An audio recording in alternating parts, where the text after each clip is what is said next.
Look at you Calgarians, wow. And Kelowna. Nobody else from North America? Ready to rock, John Sy. All right. Barb, our new agent. Welcome, Barb. Barbara? Barb or Barbara? Anyway. She can't hear me yet. Okay. Hi. Good. Barb. Barb? You hear me? Hi, Barb. Barb, not Barbara, right? No. Okay, got it. Perfect. So it will be us. Oh, Ryan. Ryan's here. Great. Okay, I'm going to start recording the call. Okay. Well, welcome everyone. Today we're talking about pre-qualifying the listing presentation. Who watched the presentation last week by Michael? Good job. And you guys noticed what he did in the very beginning over the phone was when he pre-qualified. 5% of your competition do not pre-qualify. So the fact that you're actually doing it, asking the questions, the seller already thinks that you're a professional. You know what you're doing. Okay, so who here pre-qualifies before they go on a listing appointment? No hands. Simone, of course. Okay, who else? That's okay. That's okay. This is what this call is about. Okay. So look for people who have to sell. In this market right now, you know, the stock market, coronavirus, whatever it is, people are like thinking, oh, should I wait or should I do it? Whatever, right? But so in any market, we have to look for people who have to sell. And pre-qualifying and asking the questions, you will discover whether or not they're a have to or want to. Who's ever been in a listing appointment and finding out that they don't actually have to sell? Uh-oh, okay. Even Simone, right? Everybody did, but myself too. Okay, this is what we call. This point is really key, guys. Spend more time pre-qualifying the prospect, the listing prospect, or the buyer prospects, and spend less time building rapport, right? Pre-qualifying on their motivation and time frame instead of, oh, you know, what are you guys up to? You know, oh my gosh, I see that you have a cat. I love your cat. I have a cat too. No, we want to pre-qualify for their motivation and time frame. Have to sell, have to buy. Make sense, guys?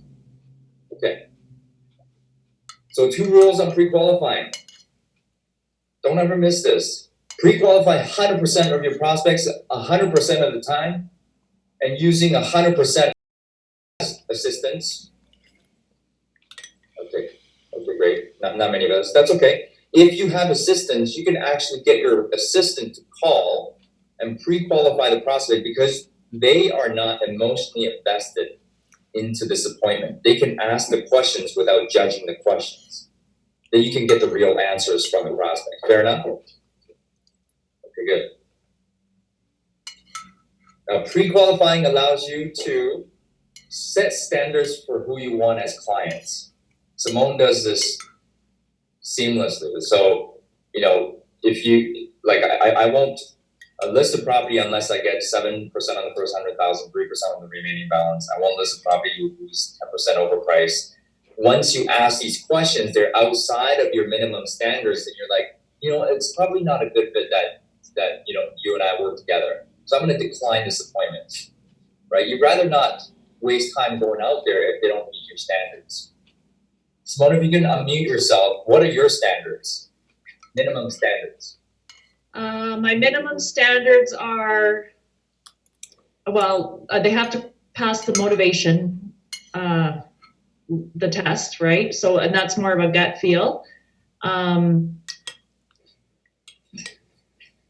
Well, I mean, I take any listings anywhere, so I don't have I used to in the heyday, I used to be only 500,000 and greater, but in this market, I'll take listings anywhere.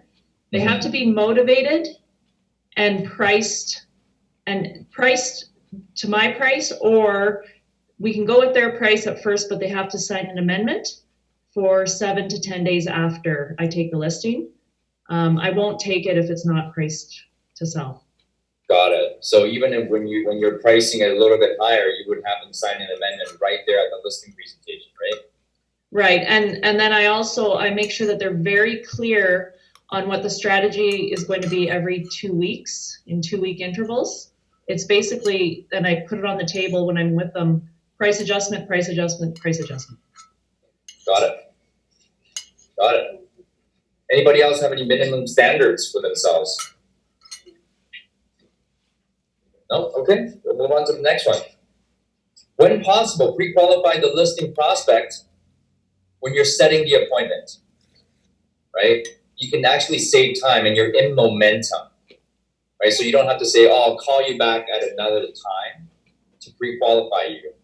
And sometimes you don't actually get them on the phone, right, Simone? So save time. Who practices and role plays pre-qualifying script? Mark? Cheryl? Great. And you guys are using the micro script? Yeah, okay, good. The better results you have come from more more role playing, a stronger mindset, and therefore more contracts signed.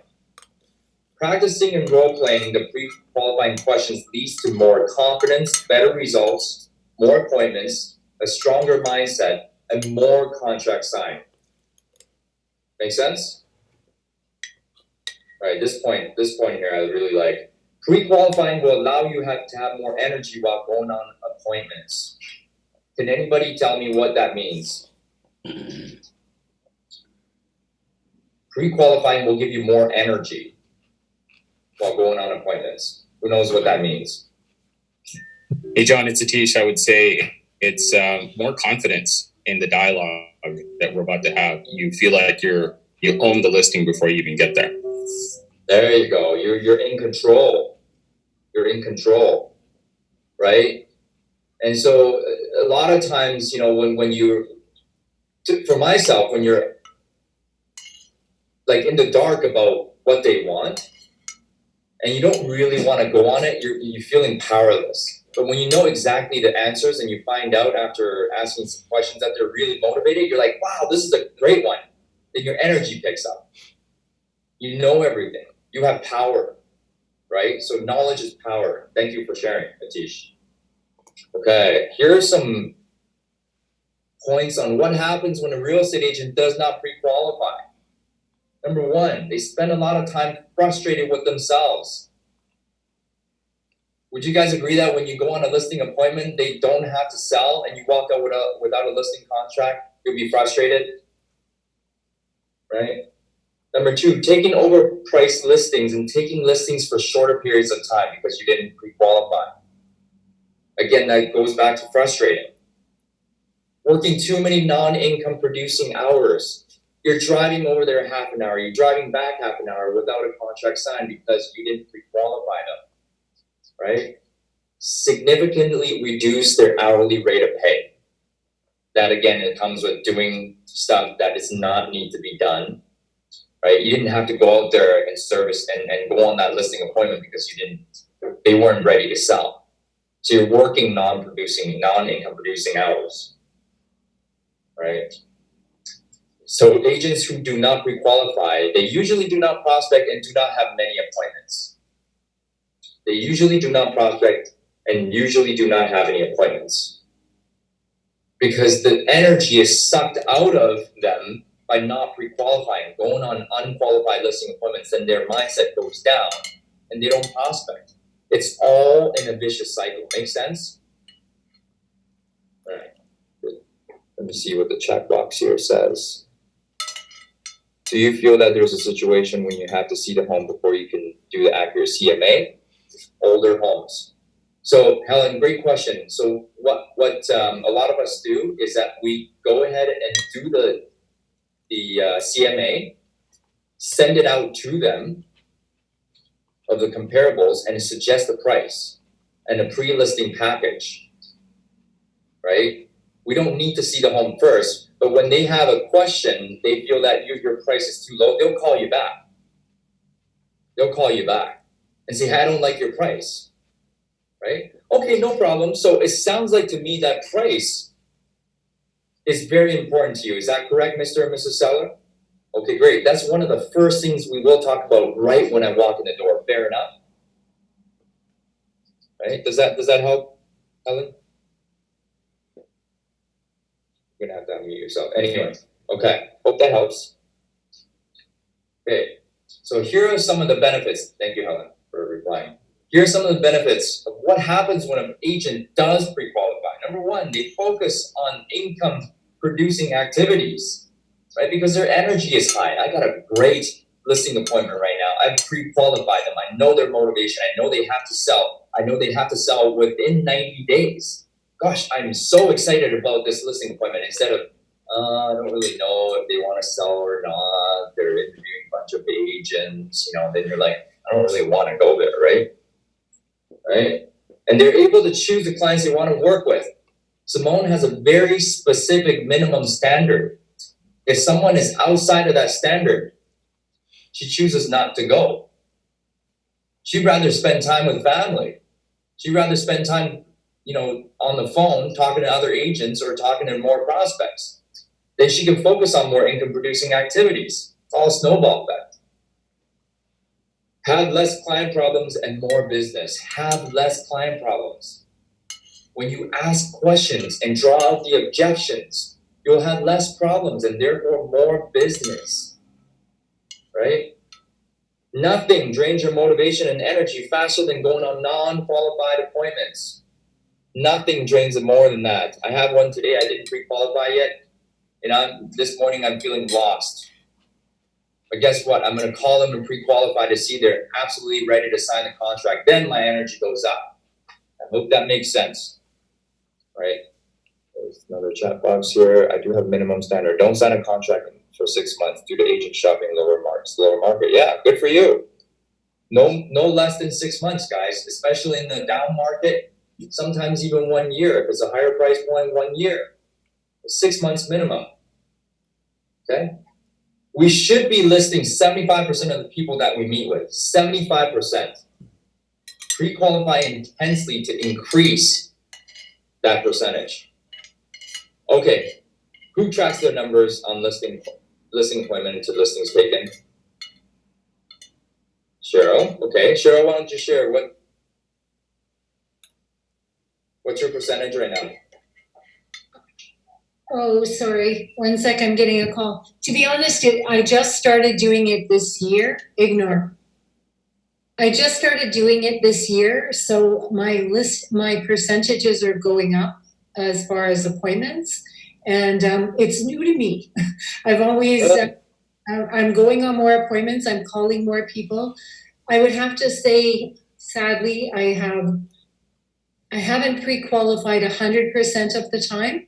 And so I have been nurturing people. And so that's why I'm here to do a better job of pre-qual 100% of the time. And sadly, I have one today that I've had a good conversation with her, and she did have a realtor through, asked for a second opinion, needs something for her lawyer. So I'm going over to her house.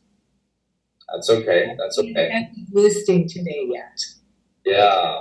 So I want you guys to get present to this distinction here, guys. There's a listing appointment, and then there's the preview. We don't count the preview in your ratios. Okay?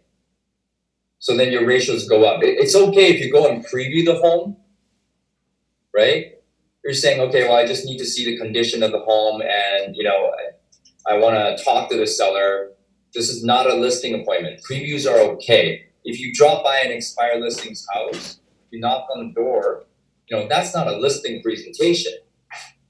I'm coming here to preview the home. Don't count that as a listing appointment towards your ratios. Fair enough, Cheryl? Gary, go ahead. I do have a preview today at 6 o'clock, and it was a door knock that I did on Monday. So originally I counted as a listing appointment, then after I qualified them, they say that they're not ready yet. However, they do have the idea of doing something in the near future, perhaps end of this year. So my question is, do I still go? I mean, it's a preview though. Well, what's your intention on going on that preview? Building that relationship since I only met them once and that was on Monday. And you met them already, Okay, I haven't seen the house though. but you met them already, right? I met one of the decision makers. I haven't met the wife yet. Oh, okay. And you haven't seen the house. No, Okay. Don't go. Okay. Is it a really far listing to drive to? no, it's 2 miles from here. 2 miles? Go ahead. Okay, If it's it's like an hour right here. away, if it's an hour away, Gary, I would tell you, no, you've already met the seller and you can follow up with them closer to 3 months because they say 6 months, right? Yes. When they say 6 months, you call them in 3 months. And then you ask them, are you ready to get the property sold? Right? But if it's just 2 miles away, you want to meet the wife, you want to see the house, by all means, do it on your way home. Yeah, I'm doing it at 6 o'clock. Don't count that as a listing appointment. You're not doing a listing appointment, not ready to sell. Yeah, no. And you're going there to ask more pre-qualifying questions. Hey, just out of curiosity, you guys had sold this home. I mean, where are you going to next? Right? And how soon do you want to be there? You said 6 months. What's important about 6 months? You're going there for more pre-qualifying questions. Does that make sense? Okay, I hope that helps. Thank you. It did. All right. When pre-qualifying, if the client's answers are vague or unclear, don't be afraid to ask additional questions to determine their motivation. Right? Just being straight with people. Right? Do you guys ever run into people who don't really want to answer your questions? Yeah? Okay. Gary, give me something. Give me something. Oh, Atish, give me something. You know what? I've been really thinking about it, but we're not really committed to doing anything. We're just not sure if the market's ready for our type of home. Okay, great. So you're saying, what I'm hearing you say is that you're not quite too ready because the market may not be ready for your type of home. Is that correct? Yeah, it's a unique house, and we have some really special things that are in it. So, the market's not ready for this because we tried to sell it a few years ago. It just didn't work. Okay, perfect. Well, Atish, I appreciate you sharing with me all that info. I have to ask, if you actually got this home sold, where would you move to next? Nice segue. Sorry? Move into South Surrey. Oh, South Surrey. Okay, great. And how soon do you have to be there? Yeah, that's the entire thing. I mean, we don't have a specific timeline. Okay. Well, what's important about Surrey? The schools are good there. Gives us access to the U.S. because we travel to the U.S. a lot. There's a really nice beach. Okay, fantastic. So really, it's a lifestyle change, or is there something else that is the reason for moving to Surrey? No, it's a lifestyle change. Lifestyle change. Okay, perfect. So with that being said, do you absolutely have to move to Surrey, or you want to move to Surrey? Right. No, I think we want to move to Surrey. Okay, good. Right? Yeah. And if the market is ready for your property, you would go ahead and sell it. And let me ask you this, when I see you, how much do you want to list your home for? Yeah, I think the home is worth 1.5 million, easy, all day long. Okay, Atish, this role play, you're giving me too much. Okay. You're too I'm being too nice. No, the thing is, you're answering my questions, right? What I'm saying is, some people don't answer your questions, Right. and then you confront them. Got it. Okay, you want to do it again? Right. Yeah. So let me ask you this question. Don't give me the answer. When I see you, how much do you want to list your home for, Atish? I don't know. Okay. Well, as a professional real estate agent, I study homes and prices every day. Therefore, I assume when I see you and list your property, you're going to list it at a price that it costs your home to sell, correct? Yeah, I guess we'll see. I mean, depends on what you say. Okay, perfect. Well, thank you. I appreciate that. And what price won't you go below? Yeah, we haven't figured that out yet. You know, I don't think we figured out what the bottom is yet. Okay, great. No problem. So what I'm seeing right now in your area is about 1.5 million as a ballpark. If somebody were to come to you with a cash offer closing within 30 days, bank draft in hand, Atish, would you take an offer at 1.4 million? Say no. Say No. I don't know. I don't know. Okay. So Atish, it sounds to me like you're not willing to answer some of my questions here. And you know, I want to be totally transparent with you. And I would require that somebody that works with me as clients, that you're going to be transparent with me. Or else, you know, we can't work together. Fair enough? Yeah, fair enough. Okay, perfect. So let me ask you again. If somebody were to come to you, you see what I did? Yeah. I'm just being straight. I'm not being an a-hole, but I'm being very straight. If you're not going to be transparent with me, I can help you. And don't be afraid to confront. Because if you're not being transparent, what would happen as a relationship goes down the road? Yeah, you'll end up with frustration. You'll end up with disappointment on both sides. Exactly. Okay. Yeah, Mark's got a yeah, but or what if? It relates to that transparency, and I find, because I tend to work with more buyers than sellers, but that's something that is changing in 2020. I find that even when I'm working with buyers, and this is, so I don't mean to change the topic, but the transparency is an issue, and they trust me and they like me. Where we make an offer on a house, and I just said, okay, so the house is listed at 389, and you're coming in at 365. Where do you guys want to end up? Now, this doesn't happen with everyone, but it does happen where they'll say, well, we don't, I don't know, we don't really want to, but I mean, I guess my response now could be, okay, so if they come back, they'll sell it to you at 380, will you sign the deal? I guess maybe that's how to get them to see the transparency part of the buying side. Would you agree with that, or how would you handle that? Are you you're representing the buyer, right? I'm the buyer's agent, and they won't tell me what their top dollar is. It doesn't happen a lot anymore, but it does happen, and it puts you in an awkward position. Even though they've told you what their budget is, in that particular case of $389,000 house, and they offered $365. So I think what I'm hearing is that, hey, great, Joe, no problem. So if they come back and the offer is with your possession, everything included at 380, would you sign that deal? Is that what you would do on the buying side of what you just talked about with transparency? On the buying side, I would just work the listing agent and the seller to get back to us with a paper counter. Right now, you're saying, what if I get you an offer at 380? Would you take it? But you don't have it. Right. And you're in the offer back and forth right now, right? Right, because what I'm trying to ascertain, and I don't ever, of course, share that with the selling side, is I'm trying to get an idea is are we even close? Like, let's say it's even further. Let's say they offered $350 on that $390,000 house, right? Because this did happen with a client of mine back in summer, and they kept making these ridiculously low offers. And I said, so what we've been doing hasn't been working. Would you like me to help you to better understand what kind of offer you'll need to put in to actually get a deal? So that did end up working. But anyway, sorry, I don't mean to sidetrack this whole conversation. But No, that's very valid. I mean, who else can relate to this? Yeah, for sure, I can relate. Hey, Mark, I think my feedback would be you can still use the same script that John said, which was we're just looking for transparency.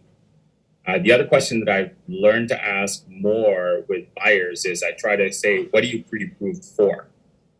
Right? And it's a top amount that they're pre-approved for, and that gives you, a ceiling, so to speak, of what they're capable of, right? But the script from John about, listen, you're not really sharing the information, and we're not being transparent with each other. Let's just be transparent so we can work together to achieve your goals, right? Sounds a lot more elegant to what John says, but the intent is still the same, right? Absolutely. Yeah. So My whole process has changed now too, where I don't work with the buyer unless they're pre-qualified. So in terms of Yes. mortgage, that I this just, coronavirus is now a I mean, global in this pandemic. market right now, you're wasting, you could be So, wasting your If you have time any deals in the gigantically. hopper, So get them signed up now. Exactly. because Again, it comes back to you have to pre-qualify never, it's tricky. 100% of the time. Buyer or seller, you're not going to show them the home until they say, yes, I've been pre-approved. You're not going to do that because, oh, okay, well, do you like the home? Do you want to make an offer? Well, I haven't been pre-approved. Well, then what? You wasted a bunch of time driving around the city, right? Okay.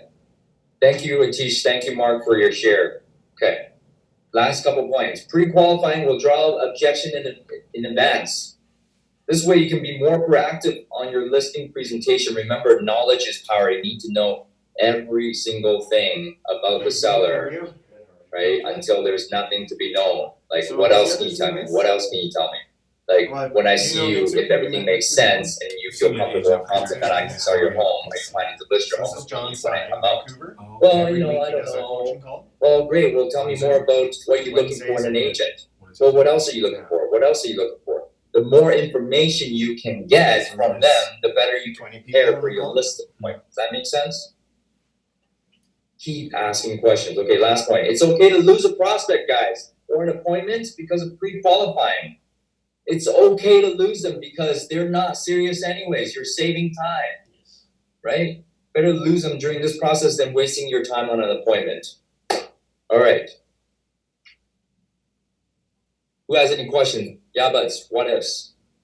Yeah, that's what it is. Hey John, Hey, hey, I just did a pre-listing package and I just dropped off to the potential seller.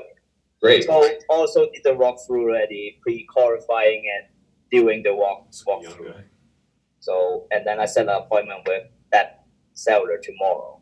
Mhm. Right now it's only the price that a bit different than what is selling and what they want. So how can I close the gap between that? To close the gap between what she wants and what the market is willing to bear? Correct. Okay, got it.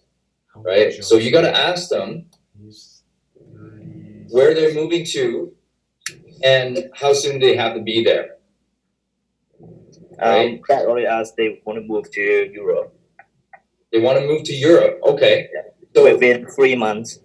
within 3 months, you got a great motivated seller. Why are they moving to Europe?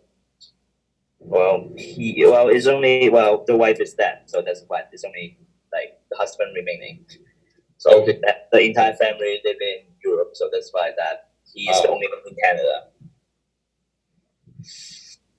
Marco, the only thing that you need to find out to close the gap is do they have to sell or do they want to sell? Does that make sense? Mm-hmm. Because when motivation is high, the price will be low. When the motivation is low, the price will be high. Right? And the cooperation is correlated to the price and the motivation. Right? If the motivation is high, cooperation is high.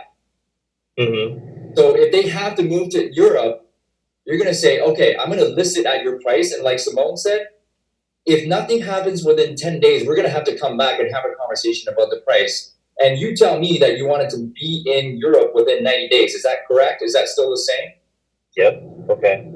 Being that the goal is still the same, we need to make an adjustment on the price. It simply comes down to how much, Mm-hmm. right? Are you willing to do whatever it takes in order to get the property sold so you can be with your wife in Europe? Mm-hmm. Okay. Right? So always refer back to the motivation and time frame. If their motivation is low, they will want to overprice the property. Their motivation is high, they'll price it to sell. Make sense? Yep. Keep going back to the motivation. Don't dance around the price and the market. The market doesn't matter. You want to sell the property, you have to price it right. But based on your motivation and time frame. If you're not, I can't be as motivated or more motivated than you in selling your home. Does that make sense? I'm here to get the property sold, but I'm not I can't be more motivated than you. Fair enough? Yep. Awesome. Nice job. Great. Marco, thank you. Who else? Any questions? What ifs? Yeah, buts. Okay, we're really, really good on time.